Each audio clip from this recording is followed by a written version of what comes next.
Segundo Samuel, capítulo 22, versículo 33. É Deus quem me reveste de força e torna perfeito o meu caminho. A nossa parábola de hoje se chama a parábola da perfeição de Deus. Havia uma escola que se dedicava ao ensino de crianças especiais. Algumas crianças ali permaneciam por toda a vida escolar, enquanto outras poderiam ser encaminhadas para uma escola comum. Em um jantar beneficente da escola, o pai de uma criança fez um discurso que nunca mais seria esquecido pelos que ali estavam presentes. Depois de elogiar a escola e o seu dedicado pessoal, perguntou: onde está a perfeição no meu filho Pedro, se tudo o que Deus faz é feito com perfeição? Meu filho não pode entender as coisas como outras crianças entendem. Meu filho não pode se lembrar de fatos e números como as outras crianças. Então, onde está a perfeição de Deus? Todos ficaram chocados com a pergunta e com o sofrimento daquele pai, Mas ele continuou: eu acredito que quando Deus traz uma criança especial ao mundo, a perfeição que Ele busca está no nosso modo como as pessoas reagem diante desta criança. Então ele contou a seguinte história sobre o seu filho Pedro. Certa tarde, Pedro e eu, ele contando, caminhávamos pelo parque onde alguns meninos que o conheciam jogavam beisebol. Pedro perguntou-me: pai, você acha que eles me deixariam jogar? Eu sabia das limitações do meu filho e que a maioria dos meninos não o queria na equipe.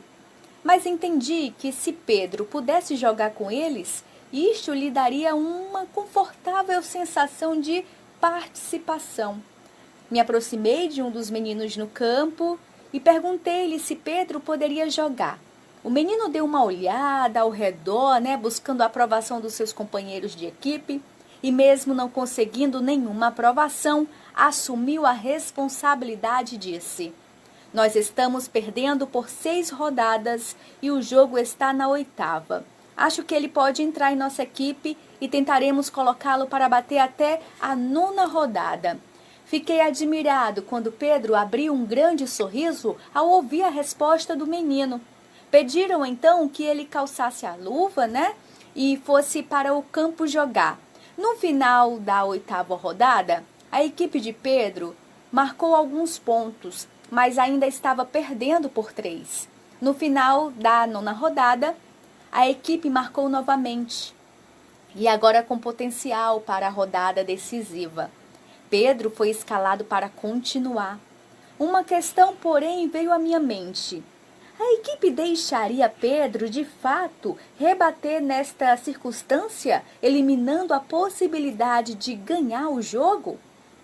Surpreendentemente, foi dado o bastão a Pedro.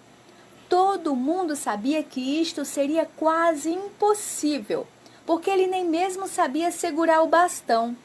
Porém, quando Pedro tomou posição, o lançador se moveu alguns passos para arremessar a bola, de maneira que Pedro pudesse ao menos rebater.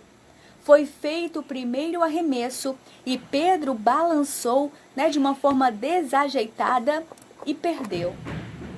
Um dos companheiros da equipe de Pedro foi até ele e juntos seguraram o bastão e encararam o lançador.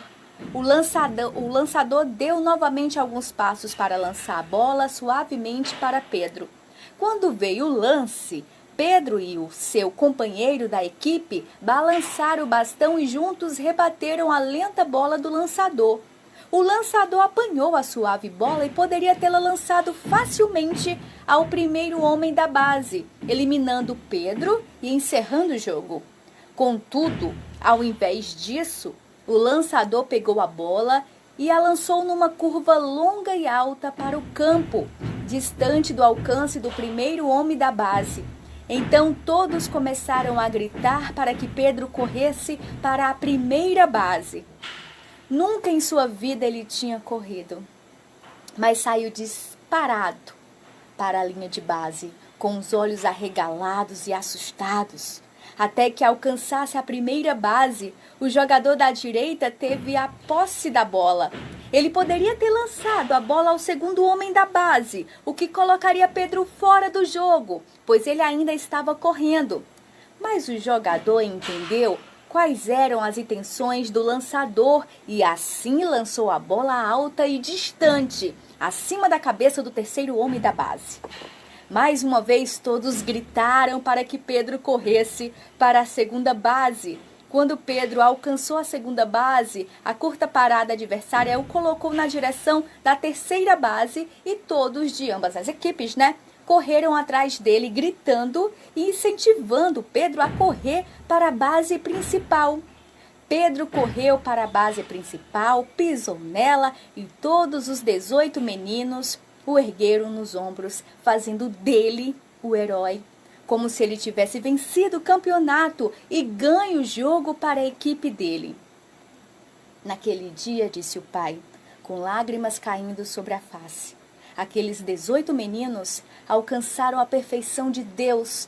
Eu nunca tinha visto um sorriso tão lindo no rosto do meu filho. Gente, eu confesso que eu segurei para não chorar numa história tão linda como essa. E qual a reflexão que a gente faz? Seja perfeita aos olhos de Deus. Você é uma obra-prima que Deus planejou. E como o pai da história disse, quando Deus traz uma criança especial ao mundo, a perfeição que ele busca está no modo como as pessoas reagem diante desta criança. Trate bem, dê oportunidade, faça essa pessoa feliz, mostre que diante do Pai somos todos iguais. Trate bem essa criança. Você tem que tratar bem, na verdade, todas as pessoas. Mas imagine o coração de um pai, sabendo da limitação do seu filho e sabendo também que vai poder contar com a sua ajuda, com o seu carinho, com o seu afeto. Se coloque no lugar desse pai. Hoje, segunda-feira, a gente começa sempre assim, um começo de semana para começar uma dieta, para começar uma atitude nova, para começar um novo projeto. Comece esse projeto dentro de você, tendo empatia, se colocando no lugar do outro. Se coloque no lugar de um pai que tem um filho especial, Dê afeto. Eu tenho certeza que depois desta história de hoje, você vai ver o mundo com outros olhos. Você vai ser mais grato também. E eu acredito que mais paciente, mais cheio de amor. É o que a gente tenta fazer aqui com as parábolas, com as reflexões, que a gente possa melhorar a sua vida, melhorar a minha vida também, porque eu aprendo tanto. Que você pense nisso e você tenha uma linda semana. Aos olhos do Pai, você é uma obra-prima, sim. Agora tem